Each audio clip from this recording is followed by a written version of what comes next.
সরকারি চাকরিতে কোটা সংস্কারের দাবিতে আন্দোলনকারীদের সাথে গতকাল 15 জুলাই সোমবার দুপুর থেকে চলমান সংঘাতে শিক্ষার্থী আহত হওয়ার ঘটনা নিয়ে সংবাদ প্রকাশ করেছে আন্তর্জাতিক বিভিন্ন সংবাদ মাধ্যম।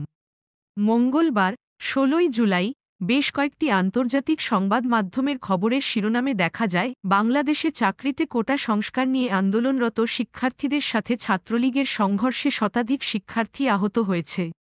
আন্তর্জাতিক সংবাদ মাধ্যম রয়টার্স কোটা নিয়ে আন্দোলনরত শিক্ষার্থীদের সাথে সংঘর্ষ, এতে আহত শতাধিক শিরোনামে সংবাদ প্রকাশ করে।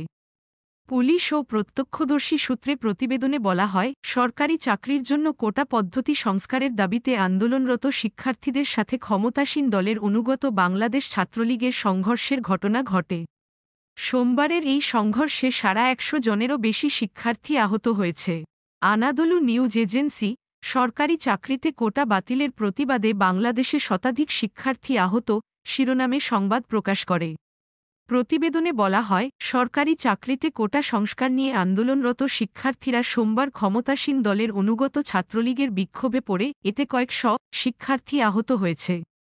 আন্তর্জাতিক সংবাদ মাধ্যম এপি বাংলাদেশে সরকারি চাকরিতে কোটা পদ্ধতি নিয়ে সহিংস সংঘর্ষে অনেক আহত হয়েছে শিরোনামে সংবাদ প্রকাশ করে।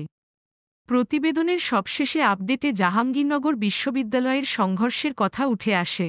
এতে বলা হয়, সরকার সমর্থক ছাত্র সংগঠন এবং ছাত্র বিক্ষোভকারীদের মধ্যে রাতভর সংঘর্ষের সময় পুলিশ কাঁদানে গ্যাস ছুড়েছে এবং লাঠিচার্জ করেছে। বাংলাদেশের রাজধানীর বাইরে একটি পাবলিক বিশ্ববিদ্যালয়ে কয়েক ডজন শিক্ষার্থী এ ঘটনায় আহত হয়েছে। টাইমস অফ ইন্ডিয়া কেন বাংলাদেশে শত শত শিক্ষার্থী আন্দোলন করছে শিরোনামে সংবাদ প্রকাশ করে। প্রতিবেদনে বলা হয়, কোটা পদ্ধতি নিয়ে আন্দোলনরত শিক্ষার্থীদের সাথে ছাত্রলীগের সংঘর্ষে সোমবার দিনভর শতাধিক শিক্ষার্থী আহত হয়েছে। এছাড়াও আলজাজিরা সরকারি চাকরিতে কোটার প্রতিবাদে বাংলাদেশের শতাধিক শিক্ষার্থীরা আহত। ডন-এ কোটা নিয়ে বাংলাদেশে ছাত্রদের সংঘর্ষে আহত হয়েছে শতাধিক শিরোনামে সংবাদ প্রকাশ করে।